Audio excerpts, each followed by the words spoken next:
Hi, I'm Helen Clothier. I'm the Career Advisor here at Tenterfield High School. I feel extremely privileged to be named the 2019 Career Advisor of the Year, but also totally stunned at the recognition of my role as a Career Advisor, which has evolved over the last 10 years in our rural and remote community of Tenterfield.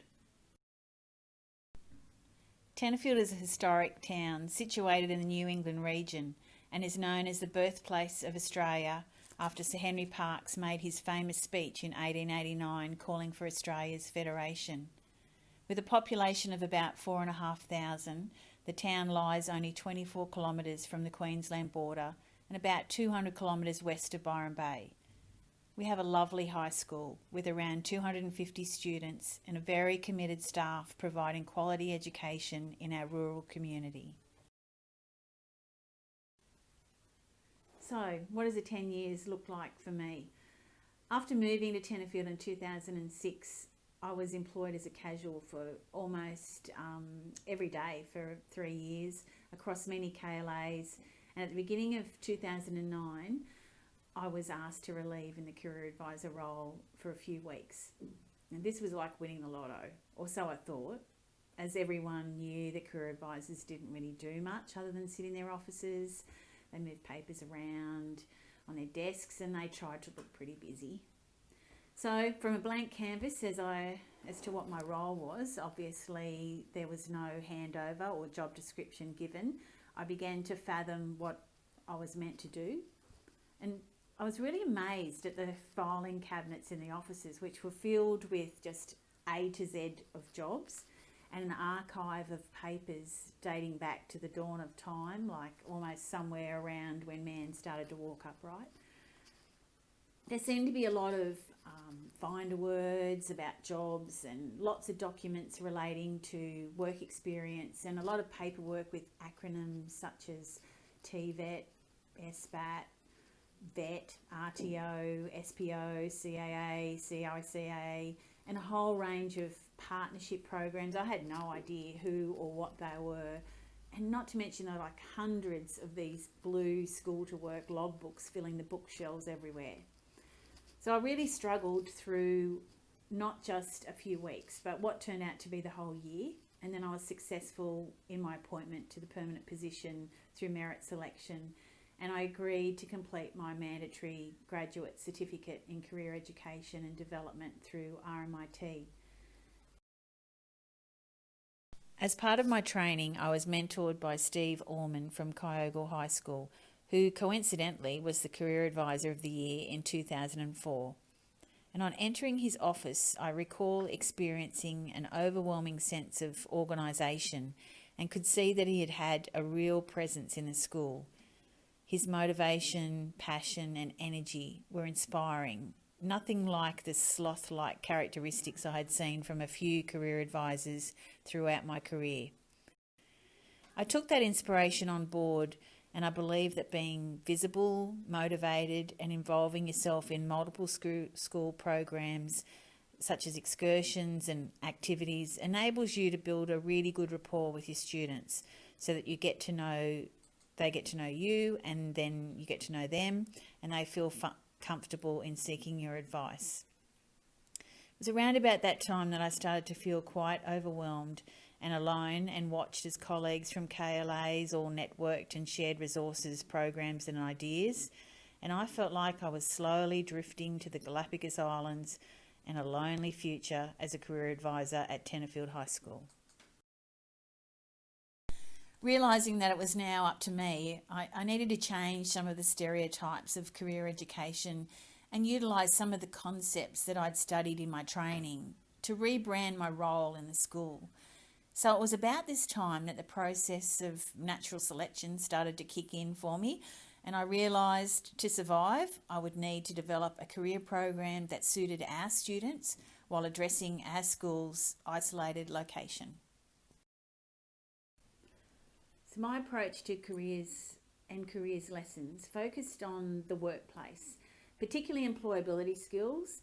At the end of each lesson, I would list the skills the students had displayed, for example, decision making, independent learning, teamwork, the ability to follow directions, tolerance, good communication, etc. And I'd do things like I'd say a student swinging on their chair was quietly reminded of the correct work health and safety procedures and the risks that they were displaying in the workplace. Or if they weren't listening, then I'd say, oh, you're not listening to the instructions from your employer, which was me. And that might result in you crashing your forklift because you didn't hear him say that the brakes weren't working and not to use it. So slowly the students got the gist of what I was promoting, and I really tried to get through to them that what you learn without really knowing it. So we played lots of games, unlocked doors to occupations using employability skill keys. We played the real game, surfed the internet for motivating and inspiring jobs, and happened on some websites like My Future and Job Jump. We scared ourselves with occupational accident videos, images to reinforce the safety in the workplace. We completed resumes, we practiced interviews. Everything had relevance to the workplace, and the idea of transferable skills or employability skills and the ever-changing world of work was always reinforced. After some time, I did discover there was support for career advisors from many sectors, including senior pathways and local and regional networks. I attended network meetings and workshops, but the distance was always the challenge, entailing a lot of driving. Attending my first CAA conference in Sydney was amazing, but once again, it did reinforce my isolation and distance from so many resources and institutions for our students to access as well.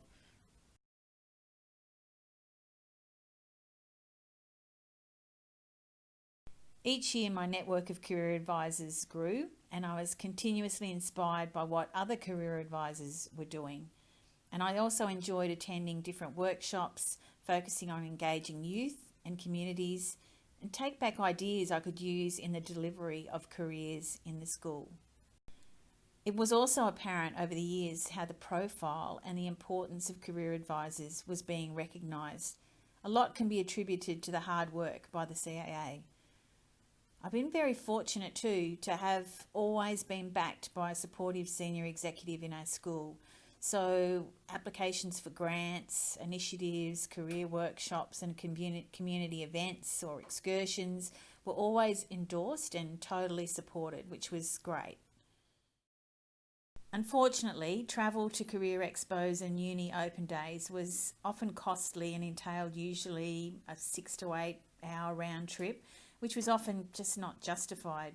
So I started running our own career workshops here at school, inviting local businesses, industry, as well as representatives from our closest unis and TAFEs, and ran more interactive workshop sessions, which proved to be much more informative and hands-on for our students. Just rather than just a show bag, snatch and grab, or lolly and merchandise scramble. And these worked really well.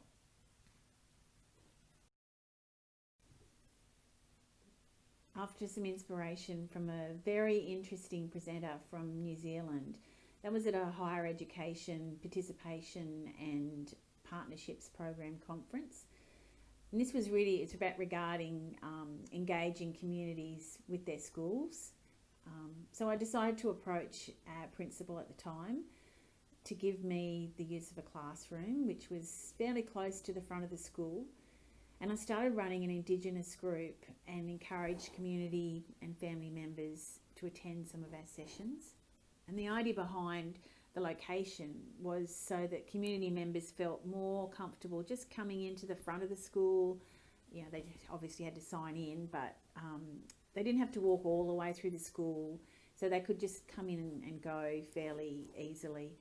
It was also about trying to demystify education and encourage our young Indigenous students to attend school and hopefully be supported by their families and their community when they were participating, particularly in cultural activities led by the elders.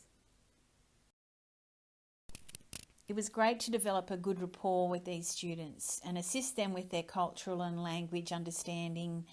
We do things like help them with assessments, I drive them to attend AIM mentoring sessions in Armidale at UNE and just try to inspire them about their careers, but also about their appreciation of their culture. I continue to run the sessions usually every week and now have a much better room, but unfortunately due to COVID we've been very restricted in our community and travel activities, but we were able to recently attend a local cultural burning workshop, and we continue to undertake culturally focused literacy and numeracy activities and work on assessments during our weekly school sessions. Our attendees, ebbs and flows, but we do have funding for a future video production workshop, which will include some expressive themes and involve our community in the video clip, and this will now be put off until next year. In my position as a career advisor, it is evident that by the time the students start Year 7, they've already been highly influenced and quite often conditioned about the idea of a career, the world of work, or the idea of getting a job or not getting a job.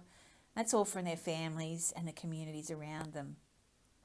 We are often really aware of the educational potential of very young children, and so often we miss the most opportune times to inspire them about their futures, and that's really during their primary school years. Being the recipient of the Rural and Remote Career Initiative grant enabled our school to connect with the local feeder primary schools and incorporate some career education to younger students. As with many career advisors today, my career education delivery focuses on the students developing an understanding of employability skills and focusing on who they are, what their skills they already have, and what they can transfer from one occupation to another, rather than what do you want to be. One of the key concepts of the initiative was to incorporate career terminology and the idea of employability skills to much younger students in the hope that they will be inspired and motivated to seek and attain many of these skill sets. It's really important to take the blinkers off young people and let them experience the world outside Tenterfield. After a great deal of negotiating with all the schools, we set the date for the combined excursion and also a career skills workshop day. After a huge logistical nightmare, the planets aligned and the itinerary finally came together. We had a fabulous 2-day excursion taking 110 Year 6 and 7 and a few Year 5 students, 14 staff from 6 different schools, for a whole lot of career motivation to Brisbane and the Gold Coast. The feedback was fantastic from the students, parents and the staff, and the conversation buzz on the bus about careers, skills and jobs was really inspiring. Then our first transition to high school day for our Year 6s was the week after the excursion, and I thought, or a number of people thought, that the Year 6 students displayed much more confident approach to their first day than what I remembered from previous years. The students recognised some Year 7 students and the staff that went on the excursion, and all the schools felt that the excursion was a great fun way to start that transition process to high school. So after a wonderful Gondwana connection with all our community of schools and some great feedback, the continental drift set in and each school got on with the task of educating and administrating and planning their way through the minefield of activities and events for the remainder of the term. 2020 started with a great deal of enthusiasm, with plans to continue the connection programs with the primary schools as well as motivational excursions for our students, and then suddenly, due to a pandemic, we were all on our own little isolated islands. Amazingly though, I didn't feel alone or stranded anymore, and suddenly I was able to attend numerous Zoom meetings, participate in a vast array of professional learning, visit every university, attending multiple open days and career expos, just from the comfort of my home or office. Students continued to contact me, but via email, and in some cases I had better contact with some students than what I'd had before the restrictions. Fortunately, earlier in the year I had subscribed to a career site called Career Tools, which adapts a generic website tailored to your school, which enables students to access extensive career information. So the site enables personalised message boards, newsletters, videos, as well as a secure student portal for the development of career plans, resumes, e-portfolios, etc. It's also provided a portal to actually put on our subject selection videos and survey links during our selection processes for each of our year levels. This has been a great resource for students and parents to access during this difficult year. So, some key points for survival. So I see myself like a driving instructor, providing lots of advice, guidance, tools and information access points.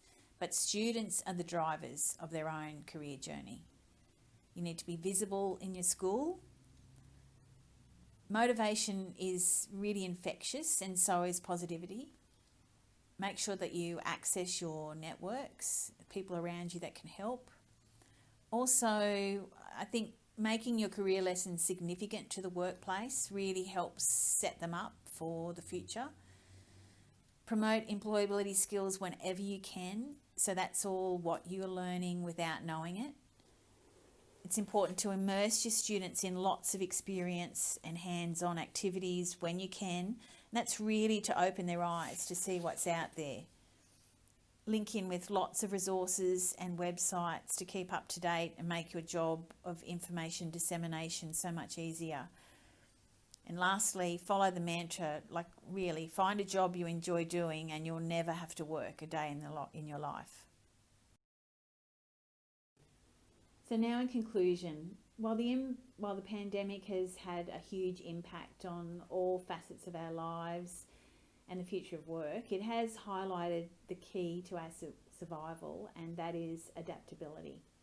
So adaptability as the top employability skill of 2020, but it reinforces our need to adapt to our ever-changing world. 2020 is proof of how so many people have become technologically inspired, they've drawn on their creative inner selves, they've learnt to modify their lives drastically, become digitally connected, and while being personally isolated. We can become really set in our ways and reluctant to defer from our tried and true programs, but we all need to keep evolving so that we can continue to motivate our students in this ever-changing world of work.